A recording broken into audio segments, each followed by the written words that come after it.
बिस्मिल्लाहिर्रहमानिर्रहीम।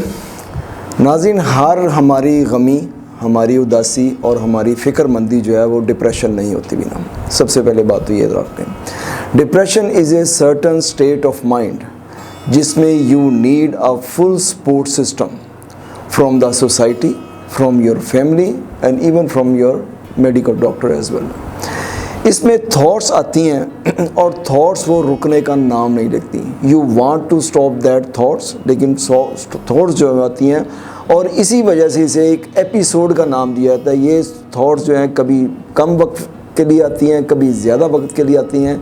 उन थॉट्स के अंदर नेगेटिवली इंसान अपने आप से टॉक करता है या अपने आप को बहुत ज़्यादा, वो आप यूँ समझ लें कि परफेक्शन की हद तक अपने आप को लेके जाता है कि मेरे से अच्छा है ही कोई नहीं है जो मैं बात कह रहा हूँ। वो जो परफेक्शनिज़म है वो इंसान के अंदर ऑब्सेसिवनेस पैदा करती है और हार्मफुल थॉट आती है।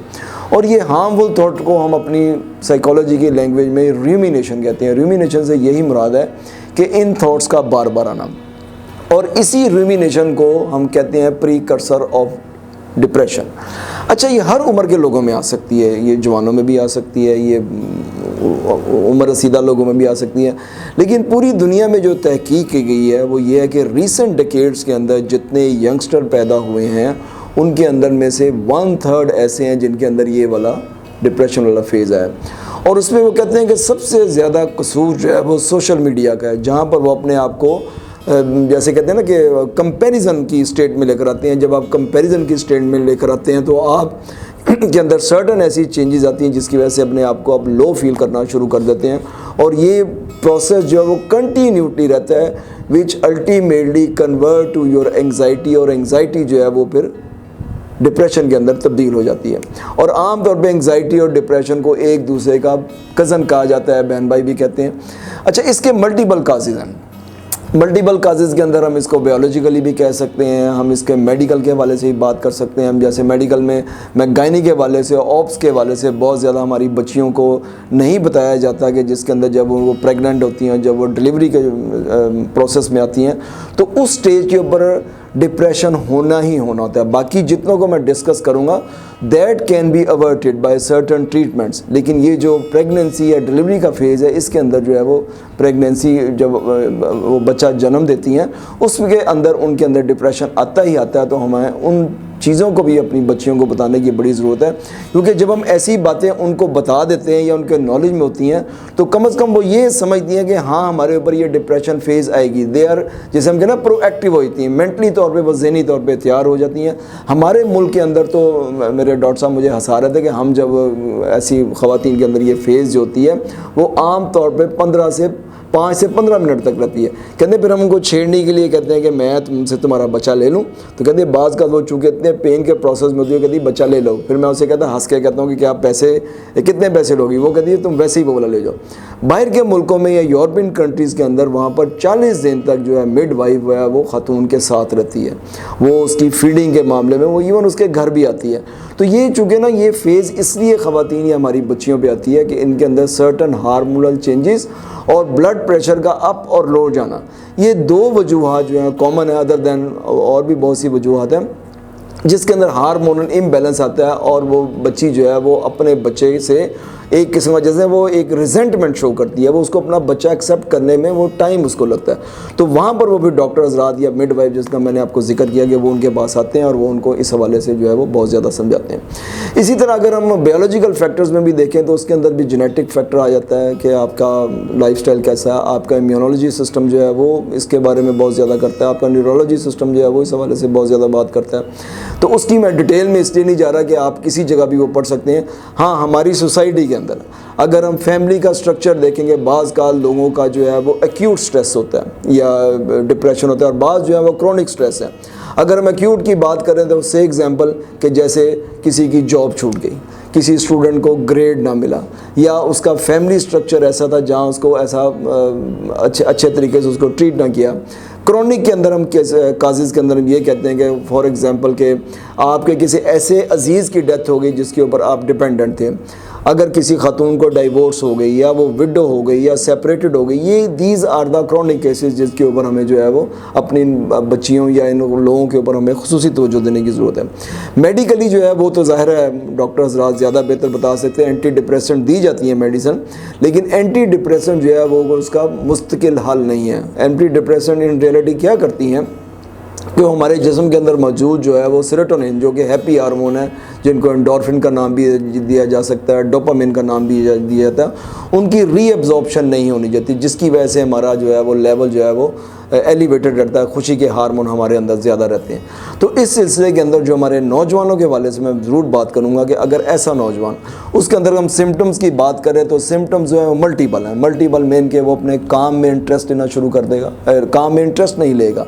जो वो काम करता था, फॉर एग्जांपल अगर वो सैर करने के लिए जाता था तो वो सैर के लिए नहीं जाएगा, अगर वो खेल किसी में हिस्सा लेता था तो वो खेलना अपना बंद कर देगा, जो वो रूटीन के काम घर में करता था वो उनसे अपने आप को अलग करना शुरू कर देता है।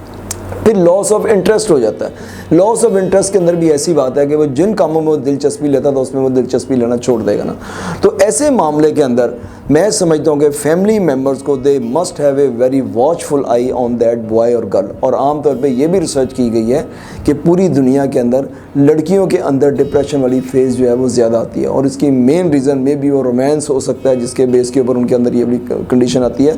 तो यहाँ पर हमें ज़रूरत इस बात की है कि जो डॉक्टर हज़रात ने तो मेडिसिन देनी है या जो वो इसको ट्रीटमेंट करेंगे, क्योंकि इसके अंदर ट्रीटमेंट भी कहते हैं अप्स एंड डाउन्स आते हैं कि एक दफ़ा बढ़ जाता है फिर कम हो जाता है, फिर डॉक्टर उसके मुताबिक अपनी वो डोज उसकी एडजस्टमेंट करते हैं।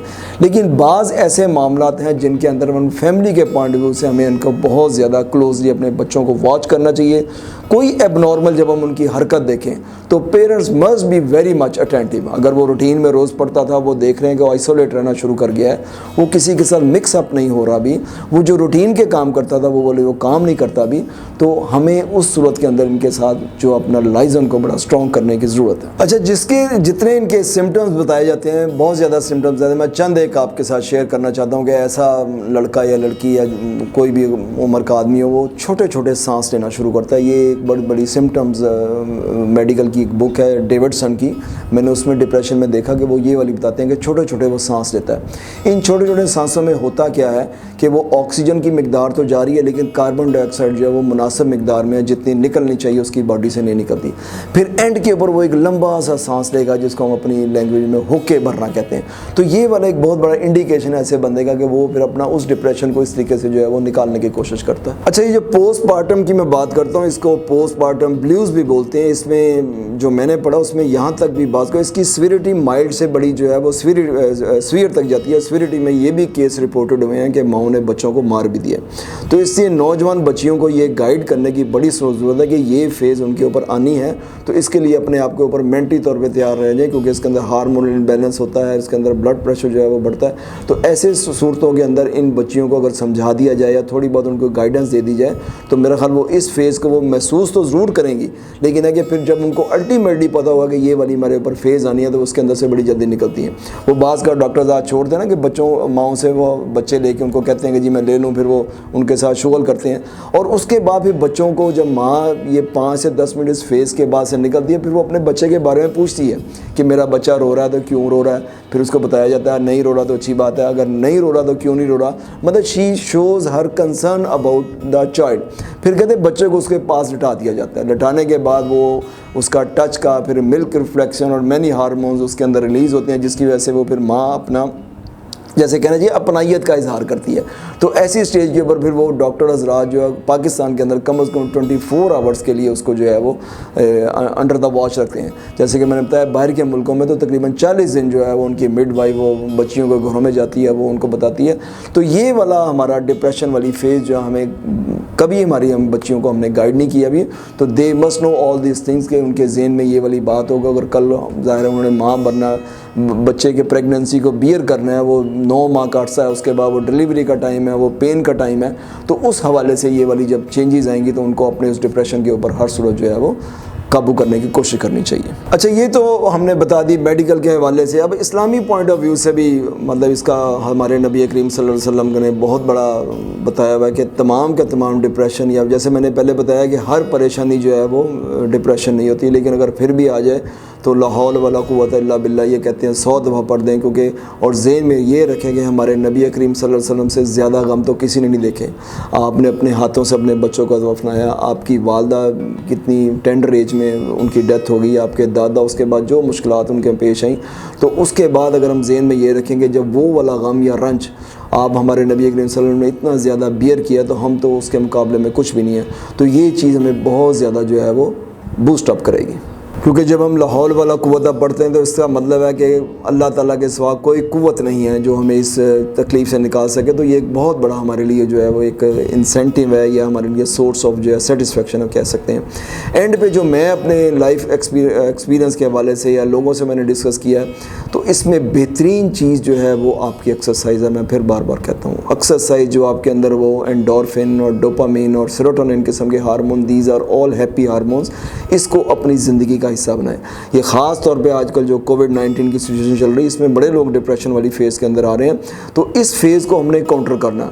और उसका दूसरा तरीका मैं आपको ये बताऊँ कि फैमिली बॉन्डिंग को अपनी मजबूत करें, मोबाइल्स वगैरह से अपने आप की जान छुड़ाएं और ख़ुद फैमिली के साथ बैठें। जो आपके दूर के दोस्त हैं उनके साथ वीडियो कॉल करें, instead of simple mobile call करने के बजाय जब आप वीडियो चैट करेंगे, वीडियो कॉल करेंगे तो आपको ज़्यादा अच्छा लगेगा। ख़ानदान में अगर छोटा बच्चा होगा उसके साथ आपका इंटरेक्शन ज़्यादा होगा, वो वाली आप बात ज़्यादा करें। और एंड पे मैं आपको एक और बहुत आखिरी बात का बस करता हूँ कि ग्रेटिफिकेशन जो सबसे बड़ा आपको इस चीज़ से निजात दिलाएगा कि जब आप सुबह उठें तो ये सोचें कि आपका शुमार उन 10 लाख लोगों में नहीं है जो आज दुनिया के अंदर जिनकी डेथ हुई, इवन मोर दैन दैट। तो ये भी एक बहुत बड़ी हमारे लिए नेमत है कि अल्लाह ताला ने आपकी ज़िंदगी दी, हमारे वालिदैन हमारे साथ हैं।